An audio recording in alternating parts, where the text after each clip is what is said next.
The latest Hearthstone expansion, Rastakhan's Rumble, is here, and with it comes new legendary lowers and troll champions, as well as fresh mechanics and soon a new single player mode. So let's quickly run down everything that's new, and then take a look at some of the most anticipated cards by the community.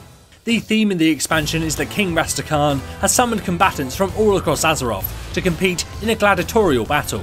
There are 9 teams of arena fighters, each representing one of the troll gods, known as Lower, and each one of them is allied with one of Hearthstone's 9 classes. Each class will be getting a legendary Lower minion. These are generally powerful late game minions with a lot of finishing power. They will also each be getting a spirit. These are low cost 0/3 minions with stealth for 1 turn. They generally have effects that synergize well with their Lower counterpart. Then there are the troll champions. These for the most part are generally useful in decks that push in a different direction to their Lower. However, these are amongst the most highly anticipated cards in the update. On top of these 3 cards, each class will get an additional 7 for a total of 10 new ones each. Then there are 45 neutral cards, giving a total of 135 in the expansion. Among these new cards, you will see a new keyword, Overkill. This new mechanic serves to represent the over-the-top and dramatic flair found in arena combat. Cards with Overkill trigger additional effects when they kill a minion by doing damage that exceeds the minion's health. Lastly, we have the new single player mode, Rumble Run, which is set for release in a little over a week on December 13th. In a similar style to the roguelike adventures in Kobolds and Catacombs and the Witchwood, this mode will see you progress through a series of rounds with a deck that improves with each victory. There are many new cards in this update that have the community excited, so let's take a look at what people are crafting. Starting with the neutral cards, there are 3 legendary minions that are getting a lot of attention. The Undertaker has a lot of people excited for different reasons. Some think it's one of the strongest cards in the update, while others are just excited for its crazy combo highlight potential. Mojo Master Zihi is another legendary minion that's getting a lot of love. By setting your opponent's mana back to 5, you can do things like shut down combo and control decks, or really cause trouble for ramp druids. The last is Unduster, who is likely to be very popular in certain decks. It gives a big tempo boost, and many people are predicting it will be an easy fit into the popular Death Rattle Hunter deck. Outside of that, for the neutral cards, the Fire Tree Witch Doctor has been a top pick for many players, and the Masked Contender is also at the top of a few wishlists. Now let's take a look at some class cards, starting with the Hunter.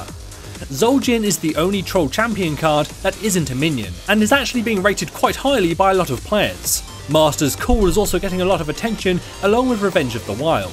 As for druids, their champion, War Druid Loti, is a flexible 3 mana card that will likely be finding its way into a lot of druid decks.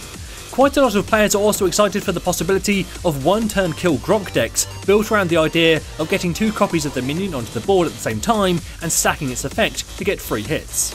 Onto the mages, their Lower minion is also getting a lot of love, with potential to fit into the odd mage decks really nicely. Being able to summon Ragnaros on 1 mana less and get a 4/4 minion on the board is very powerful.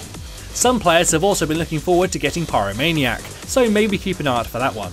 Paladins received a lot of great cards in this update. Timeout in particular is being highly rated as offering essentially a better version of Ice Block that's also on demand. Their legendary champion is also likely to be a popular new addition.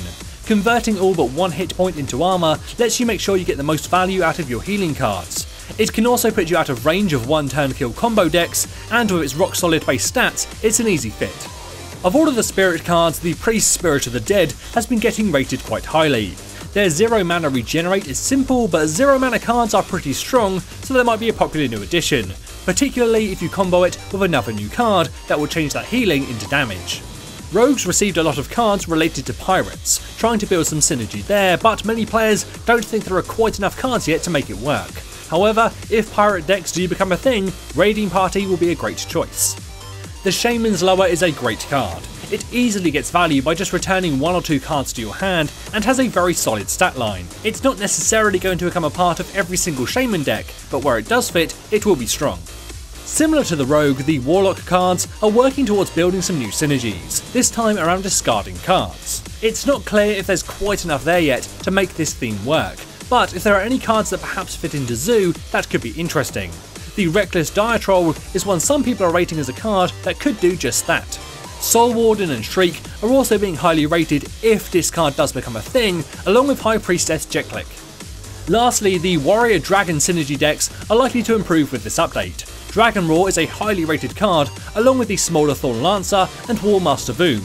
Many players are expecting Dragon Warrior decks to grow in power and variety. So those are some of the cards the community is excited to get their hands on, but as we've seen many times in the past, the predictions of which cards will be the best are generally not that accurate. So, which cards do you think are flying under the radar? Let me know in the comments below. As always, this is James for Curse, saying thanks for watching, and enjoy the game.